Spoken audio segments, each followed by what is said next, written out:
बदलापूरच्या घटनेमध्ये रोज नवे नवे खुलासे, नवे नवे गौप्यस्फोट, नवे नवे रिपोर्ट समोर येत आहेत आणि हे रिपोर्ट समोर आल्यानंतर आपलं अंतर्मन हादरून गेल्याशिवाय राहत नाहीये। बदलापूर प्रकरणामध्ये असाच एक अहवाल आता समोर आलाय, जे पाहून तुमच्याही तळपायाची आग मस्तकात गेल्याशिवाय राहणार नाही। हाच एक्सक्लुझिव्ह रिपोर्ट मी या व्हिडिओच्या माध्यमातून तुम्हाला सांगणार आहे। या प्रकरणात रोज डोक्यात तिडीक जाणाऱ्या गोष्टी समोर येत आहेत। 12 ते 15 ऑगस्टच्या दरम्यान या शाळेतील बदलापूरच्या या शाळेतील 2 चिमुकल्यांवरती अत्याचार झाल्याचं हे प्रकरण समोर आलं आणि त्यानंतर जनभावनेचा उद्रेक आपण पाहिलात।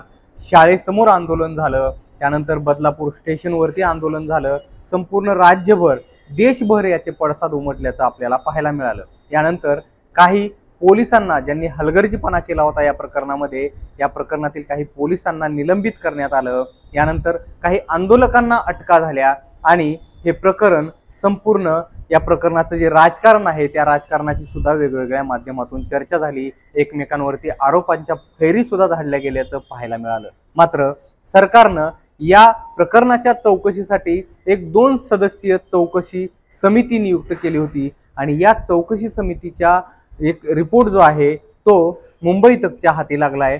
हा जो रिपोर्ट आहे, हा रिपोर्ट समोर आल्यानंतर अक्षरशः हादरून टाकणारा हा रिपोर्ट आहे आणि हा रिपोर्ट समोर आल्यानंतर आता बरेच प्रश्न उपस्थित होऊ लागलेले आहेत। हा रिपोर्ट काय आहे हेच आपण पुढील काही मिनिटात जाणून घेणार आहोत। नमस्कार, मी निलेश, आपण बघताय मुंबई तक।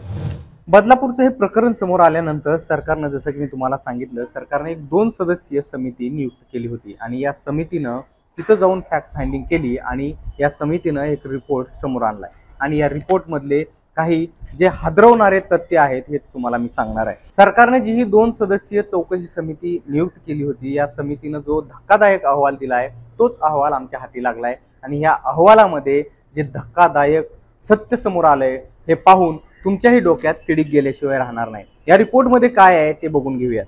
अक्षय शिंदे नावाच्या नराधामानं या 2 चिमुकल्यांवरती अत्याचार केला। तर या रिपोर्टमधून असं समोर आलंय की या मुलींचं हायमेन जे आहे ते जवळपास 1 इंच फाटलेले आहेत, असं धक्कादायक रिपोर्ट या समितीच्या समोर आलाय।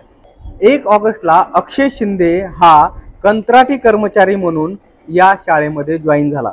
अक्षय शिंदे याची कोणतीही पार्श्वभूमी तपासल्याशिवाय त्याची भरती करण्यात आली आणि या अक्षय शिंदेला या शाळेच्या आवारामध्ये महिला स्वच्छतागृहांसकट सगळीकडे कोणत्याही ओळखपत्राशिवाय प्रवेश दिला जात होता। त्याची नियुक्ती आउटसोर्सिंग एजन्सीद्वारे करण्यात आली होती, असं सुद्धा या रिपोर्टमधून समोर आलंय।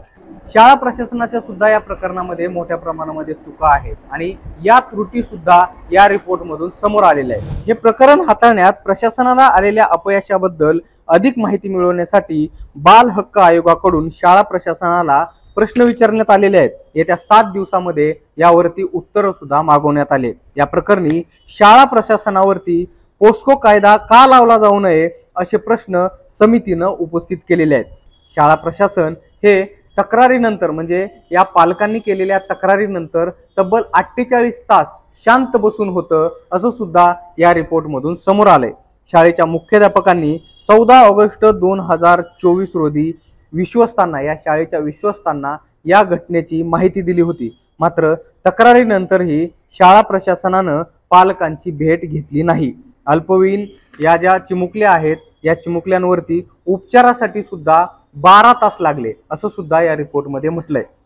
स्वच्छतागृह जे आहे या शाळेमधलं ते सुद्धा एका निर्जन ठिकाणी आहे, जे कर्मचारी कक्षापासून दूर आहे आणि सुरक्षिततेसाठी तिथं योग्य सीसीटीव्ही सुद्धा बसवलेले नाहीत, असं सुद्धा या रिपोर्टमधून समोर आलंय। सीसीटीव्हीचा मुद्दा जो आहे तो एकूणच या प्रकरणामध्ये खूप चर्चेत राहिला होता, हे सुद्धा मागेच समोर आलेलं होतं।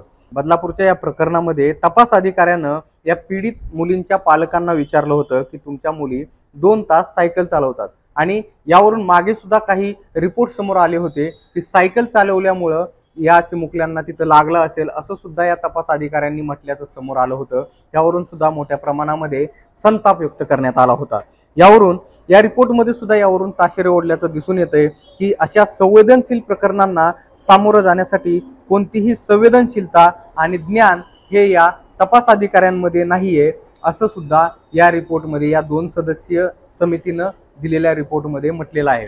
एकंदरीतच बदलापूर प्रकरणामध्ये शाळा असेल, पोलीस अधिकारी असतील किंवा तपास अधिकारी असतील यांच्याबद्दलची जी काय यांची या प्रकरणाकडे बघण्याची जी काय एकूणच दृष्टिकोन आहे, या दृष्टिकोनावरती सुद्धा मोठ्या प्रमाणामध्ये प्रश्नचिन्ह उपस्थित केले गेले आहेत। आणि आता हा धक्कादायक रिपोर्ट समोर आल्यानंतर अजूनच या प्रकरणाकडे किती असंवेदनशीलपणे या अधिकाऱ्यांनी बघितलंय, शाळा प्रशासनानं बघितलंय हे समोर आलेलं आहे। आपल्याला याबाबत काय वाटतं हे आम्हाला तुम्ही कमेंट बॉक्समध्ये नक्की सांगा। आणि मुंबई तकला जर तुम्ही सबस्क्राईब केलं नसेल तर लगेच सबस्क्राईब करून घ्या। हा व्हिडिओ पाहिल्याबद्दल धन्यवाद।